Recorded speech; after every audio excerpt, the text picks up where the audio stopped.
Obrigada. Então, vamos lá. Olá, bom dia, boa tarde, boa noite, a depender da hora que você nos assiste. Eu sou a Paola Prandini, sou cofundadora da Afroeducação e sou curadora dessa mostra de cinema contemporâneo em língua portuguesa, que já está na sua segunda edição, em parceria com a Fundação Fernando Leite Couto de Moçambique. É um prazer enorme termos, para fechar essa segunda edição, um diálogo entre realizadoras de Angola e de São Tomé e Príncipe, mais especificamente a Indira Mateta e a Teodora Martins, que já estão aqui conosco, e sempre contamos também com essa parceria junto do Imbenga Artes e Reflexões, que é uma plataforma moçambicana, que tem feito a moderação dessas conversas. Reforço que para nós, essa mostra ela tem essa potência de usar a língua portuguesa enquanto ponte, enquanto veículo linguístico que possa nos aproximar e que possa nos fazer pensar sobre as nossas vidas pós-coloniais, apesar de ainda termos, obviamente, muitas contas aí, a serem pagas e a serem negociadas com o processo colonial, devido de diferentes formas, mas às vezes também similares, a depender do país de onde a gente fala.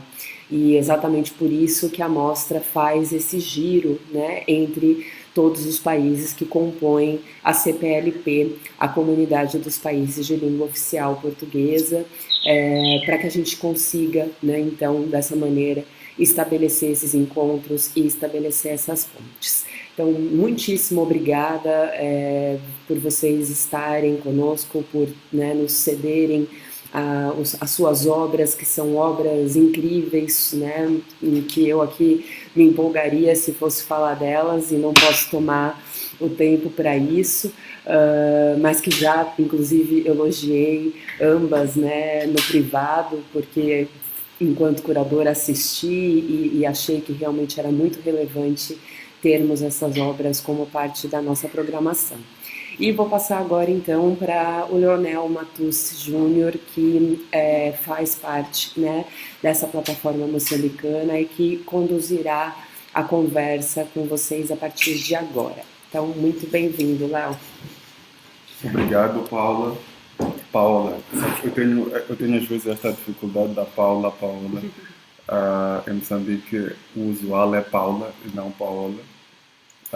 Mas pronto, muito obrigado sempre por esta possibilidade de conversa. É sempre um prazer esta janela que se abre de explorar diferentes imaginários. Há uma coisa que a mim em particular chama muita atenção, que é justamente o facto de nós falarmos a mesma língua, mas com significados diferentes e significações diferentes desta mesma língua. Há expressões que hão de ser mais quentes ou ter mais cor num lugar e no outro que se fala a mesma coisa, ter uma outra percepção em relação a isso, e eu acho isso mágico. Embora a nossa relação com a língua tenha começado de forma problemática, digo isto em função desta cobertura ou desta percepção em relação ao facto de estarmos num diálogo pós-colonial, da decolonialidade, embora esta relação com a língua tenha começado de forma conflituosa, é possível usá-la hoje para curar feridas e costurar as nossas relações. E enquanto eu via os dois filmes, tanto O Caixão Vazio, assim como As Marcas de Desterro, eu fiquei a pensar, primeiro em relação às marcas de desterro, que estas feridas de que falava, criadas por esse momento inicial da nossa relação com a língua portuguesa, ainda estão por se corrigir, tendo em conta que é um filme que está a retratar a vida de moçambicanos que foram forçados a migrar para São Tomé e Príncipe. Temos igualmente gente que foi obrigada a migrar para cá, e que no final das contas estas pessoas, em função dessa deslocação e da impossibilidade de voltarem para o seu espaço originário, são uma identidade conflituosa ou num lugar em algum ponto vazio, que é, por exemplo, na conversa que tivemos antes, eu estava a dizer que isto no imediato me remete à ideia do Stuart Hall, que é essa coisa da construção da identidade na diáspora, que é a pessoa não pertence, já não pertence ao primeiro lugar, mas também não pertence ao segundo lugar, e fica aqui assim um lugar, um limbo no meio por se descodificar, por identificar. E em relação ao caixão vazio, acho interessante que está a explorar uma temática que é pós-colonial, que é já a identidade urbana de Luanda, como é que e uma das coisas que me ocorria enquanto tomava assim algumas notas é a força da oralidade nos nossos meios, na nossa forma de convívio, porque de facto nunca ninguém viu o tal caixão vazio. Entretanto, toda a gente acreditava fielmente que o caixão vazio existia. Então, não dá para perceber até que ponto é de facto um mito, ah, porque tem provas materiais, né? Havia quem via isso escrito no quadro da sala, mas ao mesmo tempo nunca ninguém conseguiu, nem a polícia apreender pelo menos um que fosse um possível suspeito disso. Então são narrativas, ou são enredos, são filmes com perspectivas diferentes, mas a explorarem mais ou menos o tempo exato de agora, se quisermos pensar. Vamos lá, antes que eu me perca.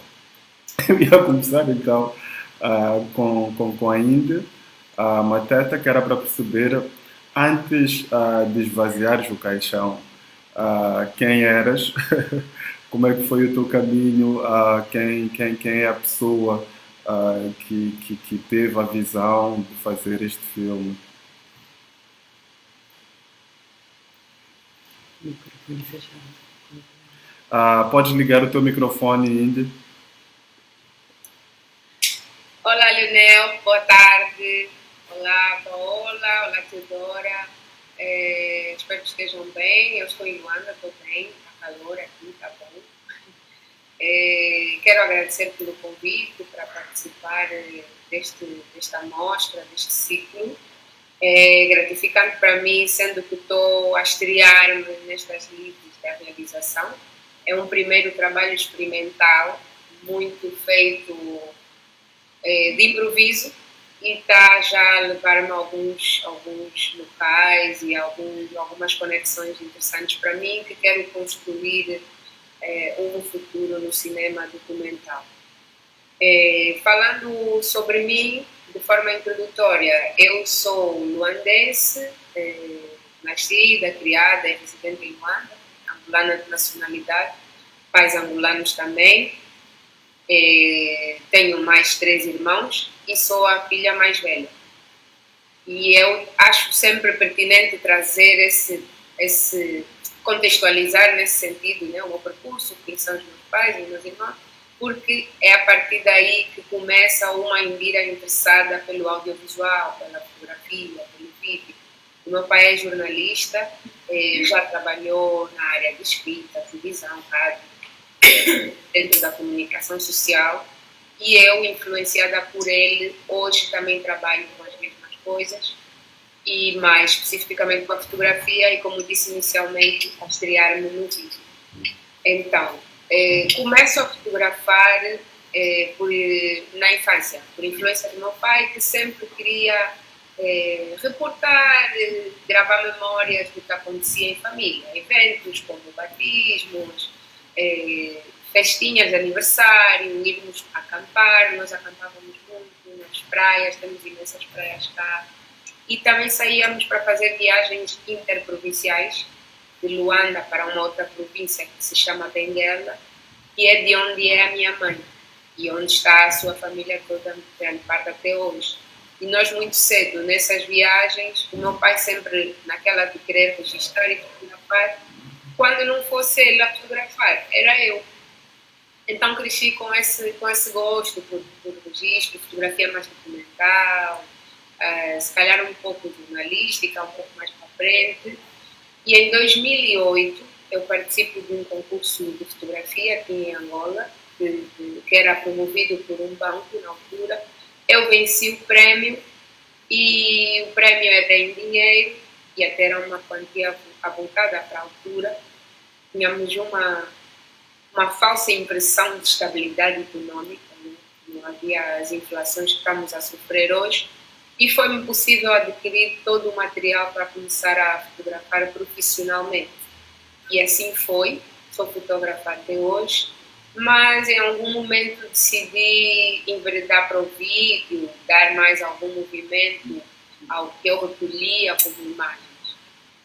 Então, o caixão vazio propriamente dito surge num contexto de uma exposição de arte contemporânea. Eu estava a fazer parte de uma residência artística que se chama Fucking Globe, que é aqui em Luanda. É como que uma ocupação dos artistas de um hotel já antigo, que carece de algumas obras de comunicação. E os artistas da zona onde está o hotel, que é a zona central, a zona da Baixa, da cidade, e não só, ficam neste hotel durante um período. Desta vez foram 3 meses, mas eu entrei um pouco mais à frente, fiquei 3 semanas tanto.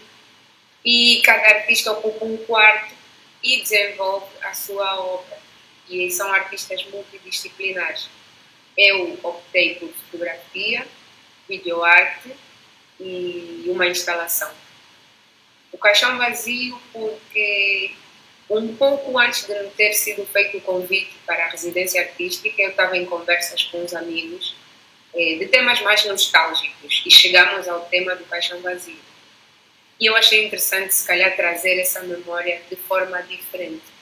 Então, idealizei um momento muito peculiar do caixão vazio, e só para contextualizar, o caixão vazio é um mito que em Luanda era conhecido nas escolas, no ensino secundário e primário, principalmente escolas públicas, em que se acreditava que um grupo de marginais invadia as escolas para fazer mal às crianças e que vinham todos com um aparato, uma limusine ou um carro caro, grande, preto, e vinham vestidos de preto com os gorros, máscaras, às vezes uns fantasiavam nos cavalos também, e que vinham com um caixão, não sei se era para pôr as suas vítimas, mas tudo isso é o que se dizia, porque de concreto nós nunca vimos e nunca aconteceu uma invasão desse grupo às escolas de facto,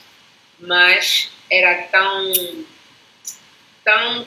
real no imaginário das pessoas que aconteciam N episódios à volta dessa crença.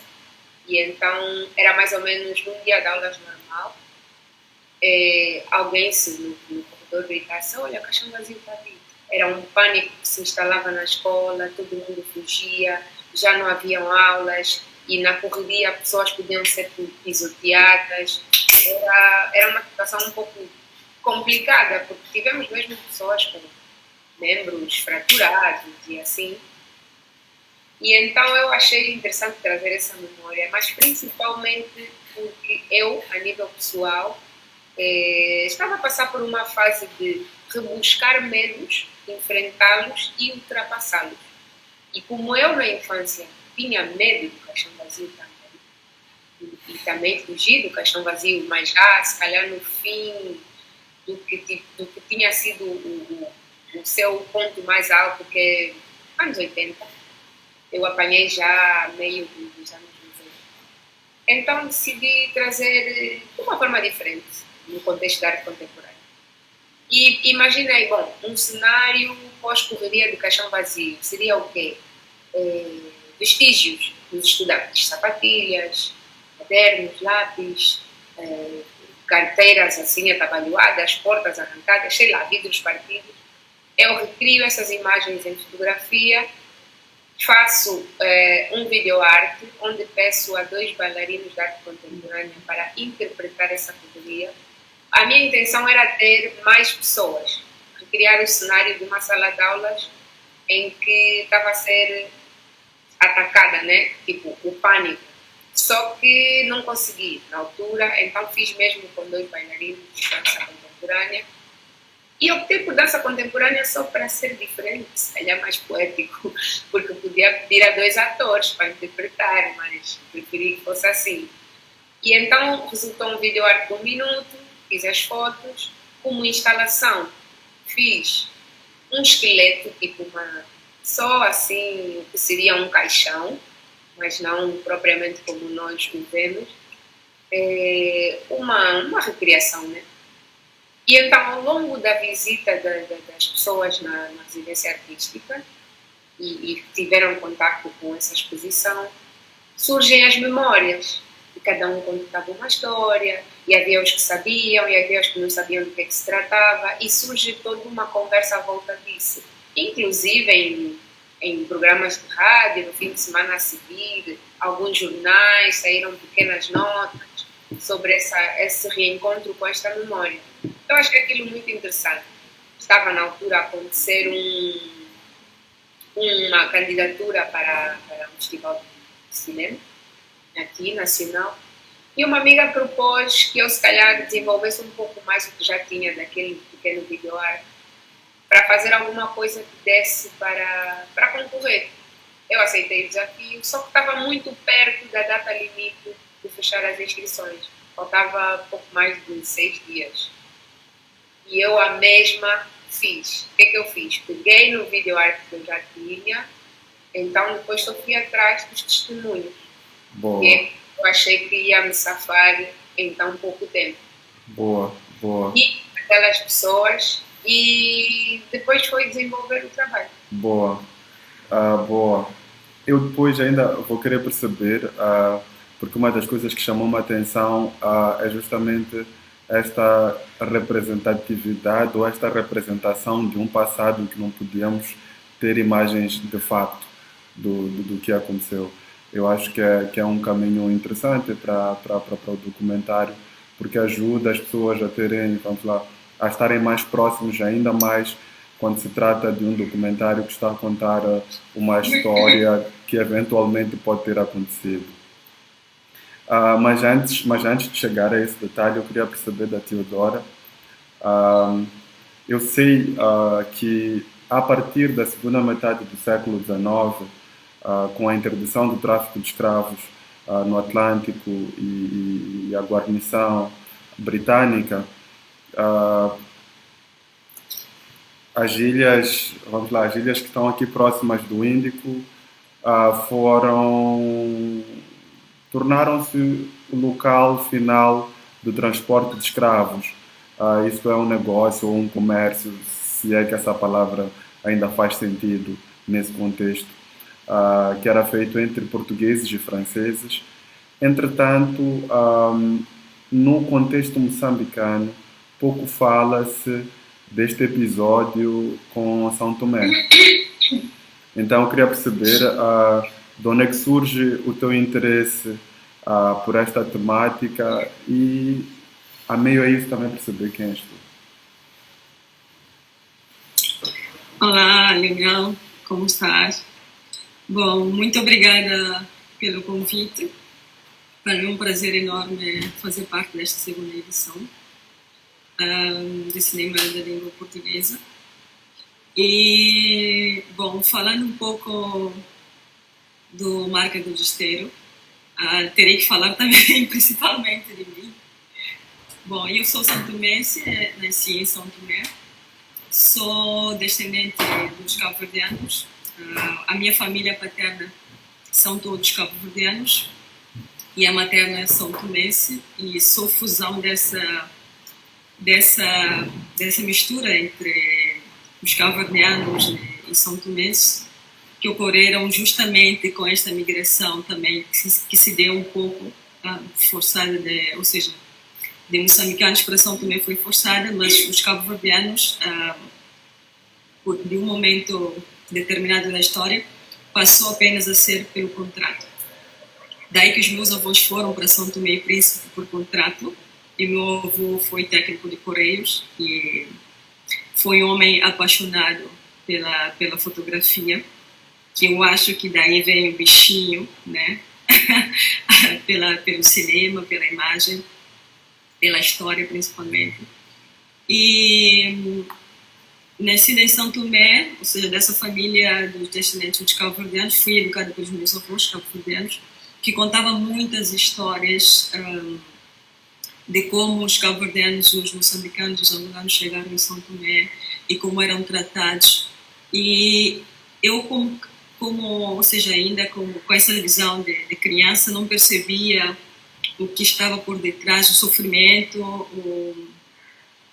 a tristeza que estava por detrás de toda essa história, né? Tu tirar as pessoas de uma forma forçada do seu próprio país, das suas próprias origens, né? Para um outro país em que elas vivem numa incerteza constante de não saber se vão poder regressar ou se vão morrer aí, o que é, ou seja, perdem praticamente o contato, era uma ruptura com o país e a família no seu país.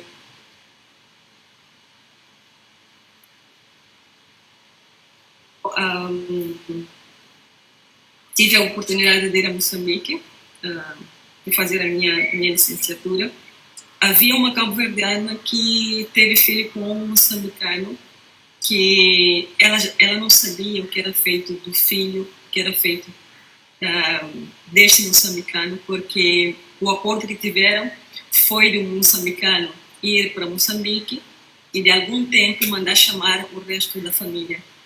E aí perderam contatos pela guerra também e nunca mais tiveram informação e tiveram contato. E então essa moçambicana, ou seja, essa cabo-verdiana pediu-me encarecidamente que procurasse pelo filho dela e soubesse da família. E uma prima minha que estudou em Moçambique havia me dito, mas isso é uma loucura, Moçambique é grande. Como é que vais encontrar duas pessoas aqui em Moçambique, onde? Eu disse, não, calma que eu vou pelo menos tentar. E ao longo da minha formação fui pesquisando, fui me inteirando mais das histórias. E é muito engraçado que eu passei a conhecer mais a história dessas pessoas estando em Moçambique. Que em São Tomé também pouco se fala, porque a história terminou que vieram contratados de Angola, Moçambique e Cabo Verde. E depois, onde é que estão essas pessoas? Estão vivas, estão ali, estão separadas das suas famílias. E já não se fala dessas pessoas em São Tomé também. E em Moçambique, praticamente fui conhecendo toda a história por detrás dessa migração forçada de moçambicanos para São Tomé, com esse bichinho, com essa vontade de querer ajudar essa mãe, porque eu comecei a pensar, ou seja, coloquei no lugar dela, né, de não saber mais de um parente meu, e isso assustou-me de uma forma, ou seja, para mim é desconcertante. E quando eu tive a oportunidade de propor a minha tese, ou seja, o meu trabalho de fim de curso, o meu projeto, em Moçambique, com licenciatura, eu justamente aceitei o desafio, ou seja, fiz a proposta de fazer um documentário sobre migração forçada de moçambicanos para São Tomé e Príncipe, e tinha como motor, né, como motivação, localizar o filho desta cabo-verdiana, que estava alguns aí em Moçambique. E nós conseguimos localizar esse filho e conseguimos promover o encontro entre a família, entre o filho e o pai que havia ido para Moçambique, e a mãe e o resto da família que estava em São Tomé 49 anos depois. E o filho já adulto, e infelizmente a mãe faleceu no mês passado, mas tiveram a oportunidade de se reconhecer, e o filho viveu com a mãe cerca de 6 anos.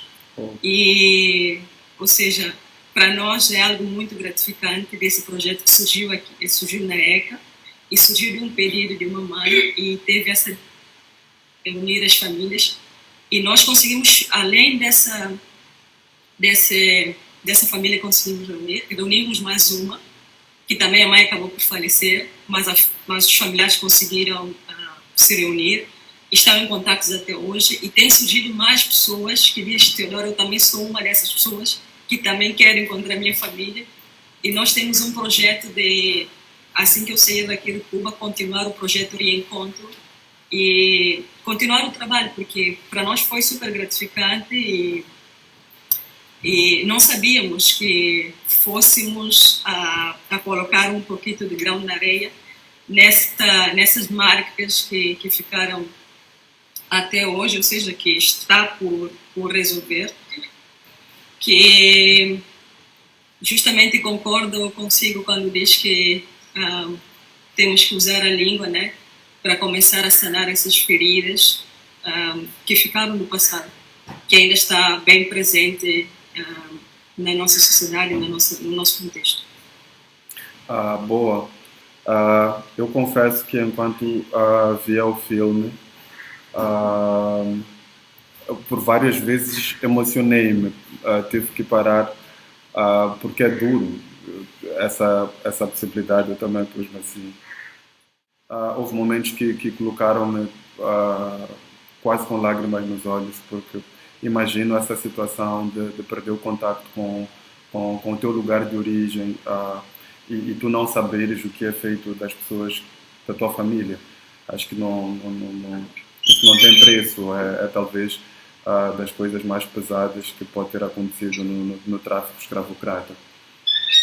Mas pegando neste último ponto em que a Teodora está a explicar-nos, por exemplo, que vai avançar com um projeto de tentativa de resgate ou de apoio a outras famílias que possam estar na mesma condição, eu volto para o caixão vazio a pensar, para retomar justamente o facto da Indy ter ficcionalizado esse passado.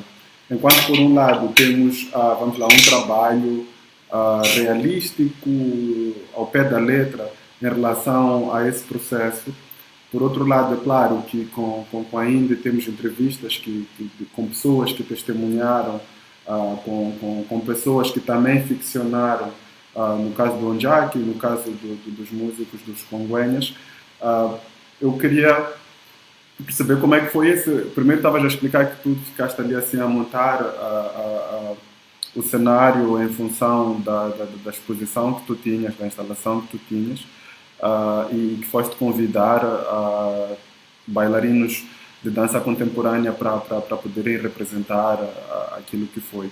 Eu queria perceber, então, como é que foi para ti a concepção dessa representação, e também outra coisa que me chama a atenção, que é Moçambique neste momento, aliás, há pouco tempo teve um debate que era sobre a questão de... Houve músicos moçambicanos que foram para a Expo Dubai. Entretanto, um dos músicos é um músico de um gênero popular urbano que surge no princípio dos anos 2000, que é o Panza. O debate era que algumas pessoas, vamos lá, alguns moçambicanos ou alguns internautas diziam-se não se sentirem representados por esse músico, talvez por ser um gênero musical que é novo, né? Mas, ao mesmo tempo, nós sabemos, ou é a minha opinião, que tendo sido esse gênero criado em Moçambique, e olhando para a história do gênero, que é uma continuação da Marrabenta e por aí vai, é absurdo esse debate. Mas é absurdo para mim, ao mesmo tempo é válido para muitas outras pessoas. Por que eu estou a perguntar isto? É que a trilha sonora do teu projeto é hip-hop e outras coisas. Então, sei lá, não sei se eu consegui fazer a pergunta, mas é um bocadinho por aí. Eu acho que consigo acompanhar o teu raciocínio, embora não tenhas feito uma pergunta propriamente. Sim. Fizeste uma pergunta no começo que eu já me esqueci qual é. Que é a questão de como é que foi a ficcionalização. Tá. Yeah. A concepção e pensar em como trazer para uma dimensão palpável, né? Aquilo que é um mito. Yeah. Foi muito instantâneo, foi muito rápido, foi fácil pensar no conceito mas depois concretizar não foi fácil, porque eu tinha pouco tempo, eu tinha que julgar com os tempos das pessoas que eu queria entrevistar, eu tinha que fazer produção, eu fiz câmara, eu realizei, fiz direção de fotografia, eu montei os cenários, eu fiz tudo. Porque na altura estávamos, os meus amigos mais próximos que trabalham na área do audiovisual, que me podiam dar um auxílio, estavam todos ocupados. E grande parte deles mesmo no contexto da residência artística do Fucking Globo. Então, o máximo que eu consegui foi uma câmara emprestada, porque a minha já é tão velhinha, coitada. É como aquilo que dizem dos cães, né? Os cães com 6 anos é o dobro da idade. Não é uma coisa dessa. Okay. Eu acho que a minha câmara também deve ter o dobro da idade. Ela tem 12, mas tem mais. Então ela já está velhinha. O máximo que eu consegui foi uma câmera emprestada, algumas lentes, para além das que eu tenho, e correr atrás das pessoas para fazer acontecer. Os bailarinos estavam assoberbados, porque eles dias antes estavam numa turnê, eles estavam a apresentar uma peça. Foi assim tudo muito rápido, mas as pessoas mostraram-se logo disponíveis, porque também eu sou essa pessoa para os outros. Quando as pessoas precisam de mim, eu estou ali disponível e felizmente tem havido essa reciprocidade. E por causa desse ciclo de positividade, de estender mãos, foi possível eu concretizar o mini documentário em tão pouco tempo. E ainda consegui inscrever-me no festival e ter sido selecionada. Depois esteve no cinema, estive na gala de premiação, não venci em categoria, na minha categoria, que foi a categoria dos documentários, mas para mim foi uma honra ter chegado onde cheguei, sendo estreante, curiosa, e ter feito tudo de forma tão improvisada. Dizemos, às vezes, usamos a expressão filmagem de guerrilha, né? Tudo assim com pouco aparato, com poucos recursos humanos, sem orçamento nenhum. Enfim, foi mesmo como que um milagre ou uma magia ter conseguido. Sobre aquela parte de estares a trazer à tona a conversa do ritmo mais urbano e das pessoas que não se identificam, né, por não ser algo tradicional e tal, e eu trazer o rap. Não sei o que essas pessoas pensam, mas eu compreendo e respeito. Contudo, por ser algo mais recente, mais urbano, não deixa de ser local, não deixa de ser nosso, que daqui a uns anos vai ser o tradicional, não é?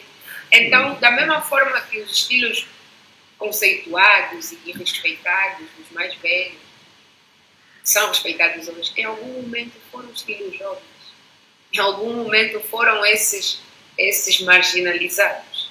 Então é tudo um caminhar, e as sociedades e as pessoas é suposto nós mudarmos, é suposto nos movimentarmos e coisas acontecem novas. Nós não somos estáticos. Pois, e o hip hop é hoje uma marca de Luanda, sem dúvida alguma.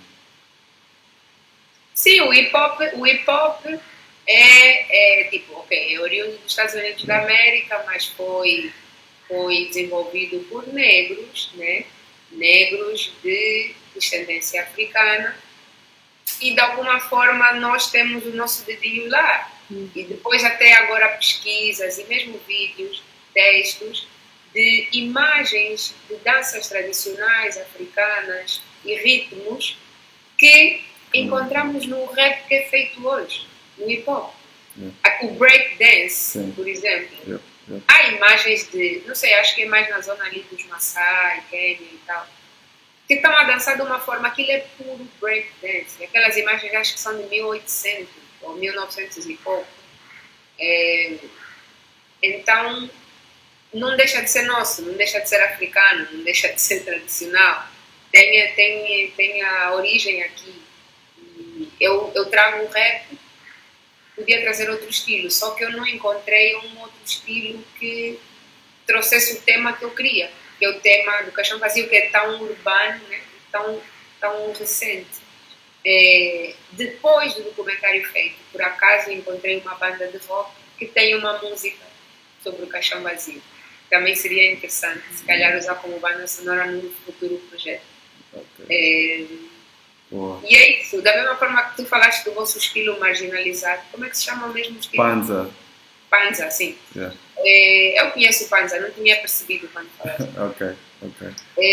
Temos o nosso Kuduro também, sim. que tem as bases de música eletrónica, mas que depois tem todo aquele suco nosso, né? A nossa forma de dançar, de nos mexer, e o palavreado, e traz a realidade, porque os kuduristas estão a contar o seu dia a dia. Uma pessoa, para perceber Luanda, principalmente Luanda, a zona periférica, ouve Kuduro e consegue perceber tudo. As dificuldades que depois levam à criminalidade, à prostituição, à maternidade precoce. Tem uma expressão que agora estou a esquecer. Mas pronto, todos esses fenómenos sociais encontramos nos veículos urbanos que estão a ser feitos, que é um reportar das suas realidades. Boa. Então, uma das coisas que enquanto eu ouvia, fiquei não ouvia, já que falávamos de música, mas uma das coisas que chamou a atenção no Marcas do Desterro, enquanto eu via, é que esse debate da decolonização, uma das questões que, por exemplo, a Tilly Member, a crítica da razão negra, traz ao de cima, é a questão da sexualidade. Não sei se esse seria o termo correto, mas esta ideia da erotização do negro, da negra, enquanto objeto, justamente nesse processo da construção da narrativa para a diminuição da figura humana ou da possibilidade do negro ser homem. E tu tens assim, obras de arte, fala-se Matisse e por aí vai, que fazem essa representação da mulher negra, erótica e por aí vai. Há uma fala do ex-presidente de Moçambique, Chissano, que de certa forma nos remete a isso, né? Mas pronto, olhamos para isso, mas também olhamos para a questão da dissidência,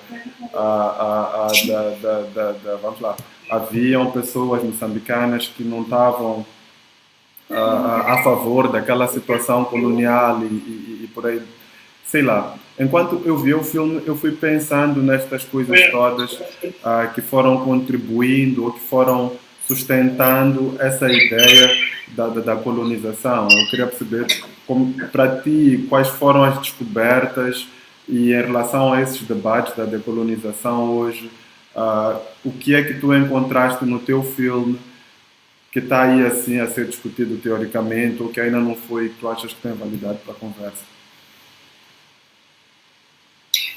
Bom, o que desse trabalho todo que havíamos feito, daquilo que nós descobrimos, e justamente os comentários que tu fazes, né, e referes a uma conversa que tive com o Joaquim Chissano, né, durante uma entrevista, que justamente ele explicava essa questão, né, em que contexto as pessoas iam parar em São Tomé, ou seja, eram sentenciadas à deportação, porque já havia essa fabricação, né, de indesejáveis, de pessoas que cometiam um certo delito, de pessoas que eram, ou seja, de africanos, de moçambicanos, justamente que trabalhavam em casa dos patrões, que eram que sofriam, ou seja, eram vítimas da pena do desterro ou da deportação por tentativa até naquela altura, hoje podemos dizer de assédio, né? Mas o Joaquim Chissano traz uma visão que nós, ou seja, tentamos eliminar, porque não pode acontecer ao contrário. Tem que ser sempre nós, os negros, assediar um branco, não pode ser o contrário. O contrário já era crime, neste contexto, né? Mas hoje falamos de uma outra realidade, evoluímos também, estamos em um outro processo histórico, mas a questão que fica de toda essa história, das temáticas que nós conseguimos levantar, é a questão da reparação, né?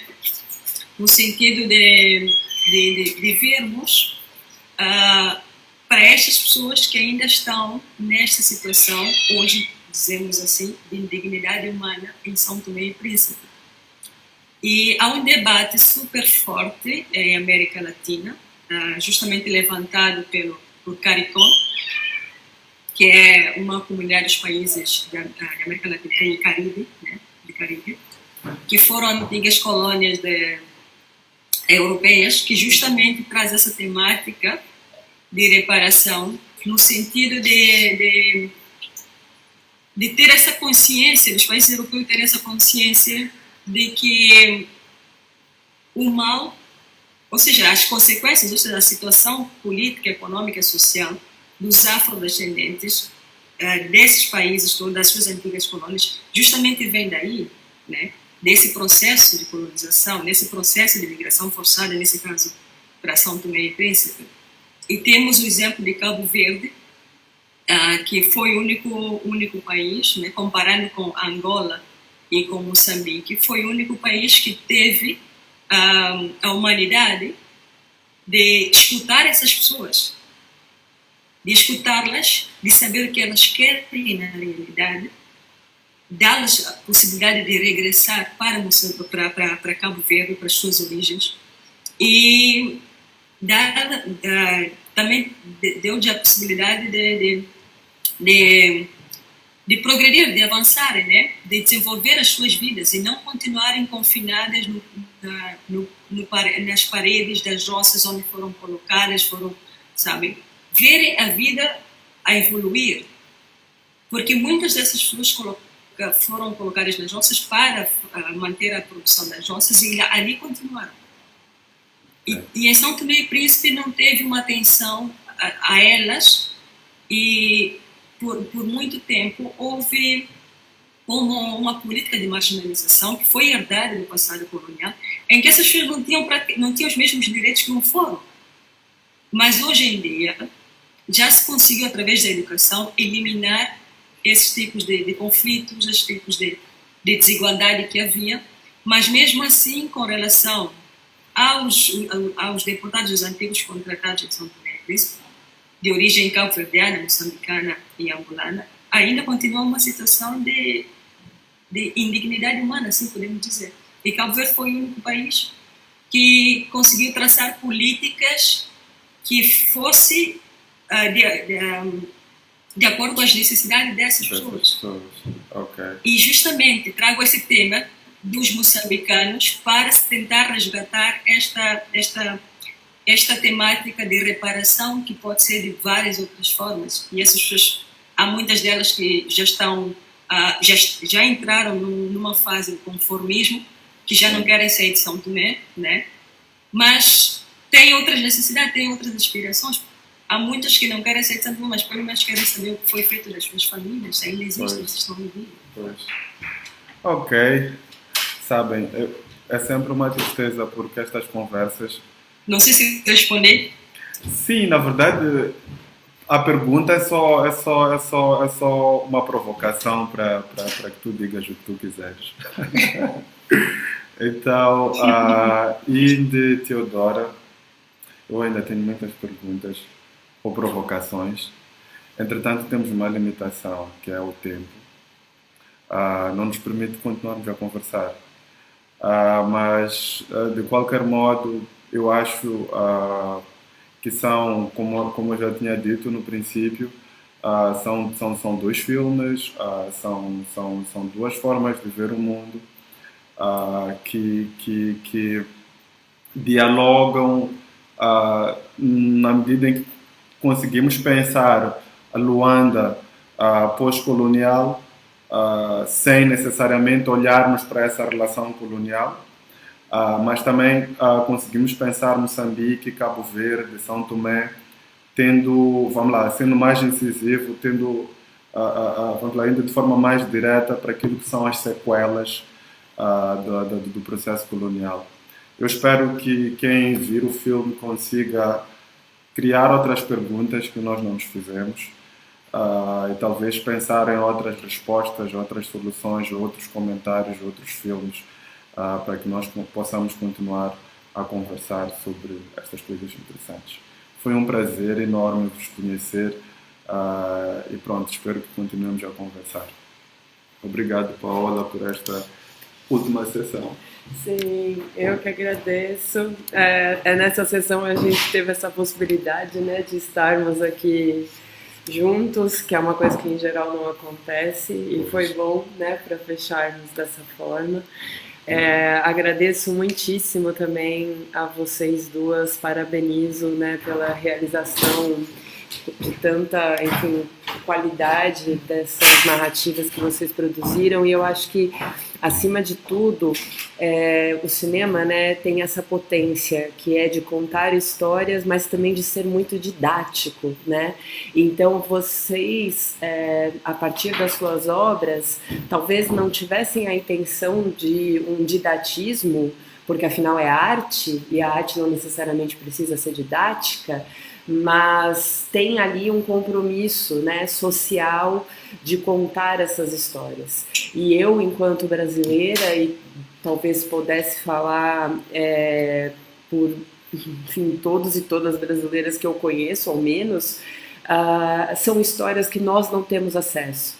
São histórias que nós, na diáspora, por mais que sejamos a maior diáspora africana, né, fora do continente africano, nós não temos acesso. Eu nunca ouvia, né, eu nunca havia tido a oportunidade de conhecer esse mito, essa lenda, enfim, né, tudo isso que gira em torno do caixão vazio em Angola, da mesma forma que esse processo, né, de desterro que aconteceu entre Moçambique e São Tomé, e é exatamente aí que o trabalho da afroeducação se justifica, que é compreender muito mais do que aquilo que nós somos expostos e expostas sobre esses saberes, esses conhecimentos que estão vivos, né, no continente africano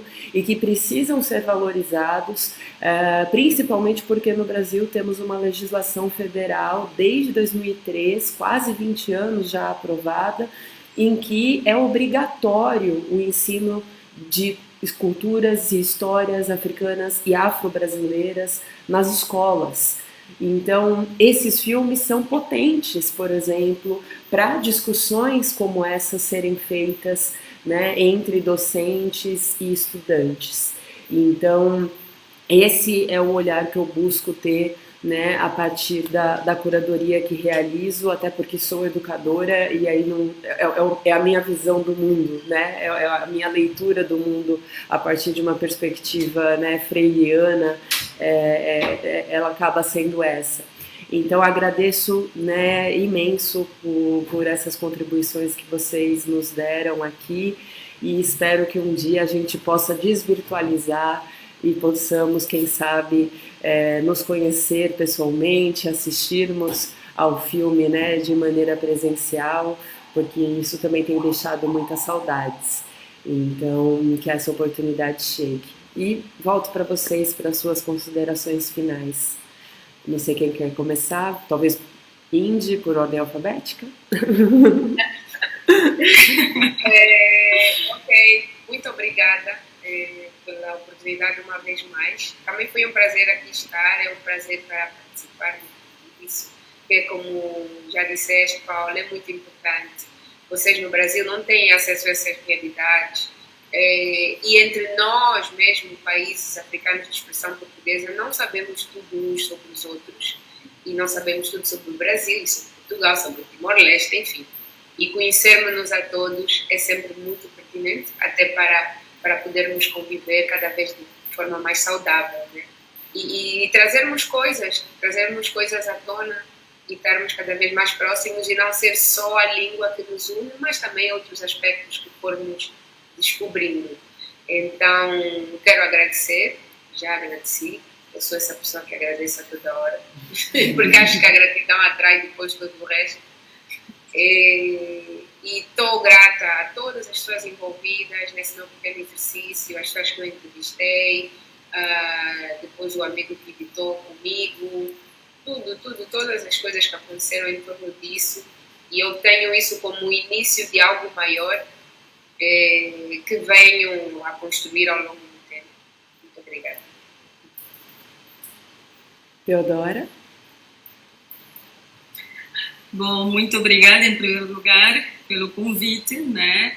Foi um prazer estar aqui e partilhar um pouco convosco aquilo que foi o processo e as temáticas todas abordadas no marketing do mistério, que é também um convite para que as pessoas vejam e desfrutem, e discutam, e com certeza vão surgir outras temáticas para além daquela que nós propomos. E também estamos gratos, né, por esse meio, né, de usar a língua como ponte também para descobrirmos, redescobrirmos, para trazer as nossas histórias também. E, bom, muito obrigada a vocês e toda a equipa também que está do vosso lado ainda. E agradecê-los pelo brilhante trabalho que estão a fazer e que continuem, né? E obrigada a Indy também, porque já é essa ponte que nós pretendemos que continue dentro da CPLP também, né? Podemos usar a língua como ponte para conhecer as outras realizadoras, os outros contadores de histórias da nossa própria comunidade, porque sim, creio que é difícil, né, chegar às nossas histórias todas, chegar nos outros países como o Brasil também, que embora esteja na América, ou seja, está na América Latina e nós estamos um pouco mais afastados, mas se pode fazer essa ponte para chegar a essas histórias e conhecermos e dar a conhecer também o que temos vindo a fazer. Perfeito. Contar a história. É isso. Estamos juntas. Muitíssimo obrigada mesmo. Igualmente, foi um prazer. É isso. Agora não temos só a língua, mas temos os afetos. E o afeto é potência. Então, igualmente. Né, que os afetos revolucionem esses processos que ainda precisamos tratar, né? E que estão aí entreabertos entre nós. Então, cuidem-se também, né, a todos que nos assistem, todas e todes que nos assistem também, continuem a se cuidar. A pandemia parece que acabou, mas ainda não, infelizmente. Então sigamos, né, em resistência. Tchauzinho, gente. Obrigada. Tchau. Tchau, até a próxima. Tchau, obrigada. Tchau. Foi um prazer. Até a próxima. Tchau. Até a próxima.